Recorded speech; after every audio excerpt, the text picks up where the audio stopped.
জীবন জীবিকা সহ নানা প্রয়োজনে বিপুল সংখ্যক বাংলাদেশি বিশ্বের বিভিন্ন দেশে বসবাস করছেন। দেশের কোনো অর্জনে যেমন প্রবাসীরা গর্ববোধ করেন, তেমনি দেশের যে কোনো দুর্ঘটনায় মর্মাহত হন তারা।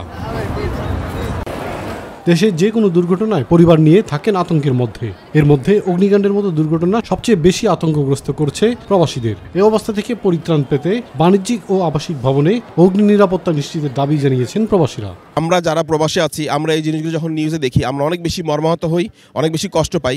বাংলাদেশে যতগুলো কমপ্লেক্স হচ্ছে বর্তমানে, সেই কমপ্লেক্সগুলোর মধ্যে বিশ্বমানের যে অগ্নি নির্বাপন যে ব্যবস্থাটা আছে, সেই ব্যবস্থাটা অতটা বিশ্বমানের না। প্রবাসী থেকে সবসময় আতঙ্কে থাকি, কারণ আমার বাসাবাড়ির পাশে যে শপিং কমপ্লেক্স কিংবা কমার্শিয়াল ভবন রয়েছে, সেখানে যখন আগুন লাগে তখন আমার ফ্যামিলি নিয়ে আমি সবসময় টেনশন করি। আগুন নিয়ন্ত্রণ ব্যবস্থায় বিশ্বের বিভিন্ন দেশে ব্যবহৃত কার্যকর পদ্ধতির নাম ফায়ার হাইড্রেন্ট। রাস্তার ধারে স্থাপন করা এই পানির লাইন থেকে যে কোনো জরুরি প্রয়োজন মেটানো যায়। অগ্নিকাণ্ডের মতো দুর্ঘটনায় গুরুত্বপূর্ণ স্থাপনা সহ রাজধানীর সবখানেই ফায়ার হাইড্রেন্ট স্থাপনের দাবি জানিয়েছে প্রবাসীরা। কুয়েতে আগুন নিবানোর জন্য যে ফাইবের ব্যবস্থাগুলা, এগুলো প্রত্যেকটা মোড়ে মোড়ে প্রত্যেকটা পয়েন্টে আছে। মার্কেটে অথবা ঘরবাড়িতে যে মানুষগুলা থাকে, তারা চাইলে অল্প সময়ের ভিতরে আগুন নির্বাপন করতে পারে। যখন অগ্নিকাণ্ডের ঘটনা ঘটে যায়, তখন ফায়ার সার্ভিস আসতে আসতে আমাদের অনেক দুর্ঘটনা ঘটে যায়। সুতরাং আমরা চাচ্ছি আমাদের দেশেও এরকম উন্নত সুব্যবস্থা করা হোক। গ্যাস সিলিন্ডারগুলা কিভাবে রাখা হয়, তাদের সেফ জোনটা কতটুকু, যদি সেটা বাংলাদেশের যে সরকারি ভোক্তা আছে তারা যদি নিয়ন্ত্রণ করে সবসময় চেক দেয়, তাহলে কিন্তু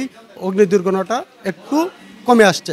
ফায়ার হাইড্রেন্ট স্থাপন সহ রাষ্ট্রীয় সংস্থাগুলোর জবাবদিহিতা নিশ্চিত করা সম্ভব হলে রাজধানীকে নিরাপদ নগরীতে পরিণত করা সম্ভব মনে করেন কুয়েত প্রবাসীরা। ইলিয়াস কমল, মাই টিভি।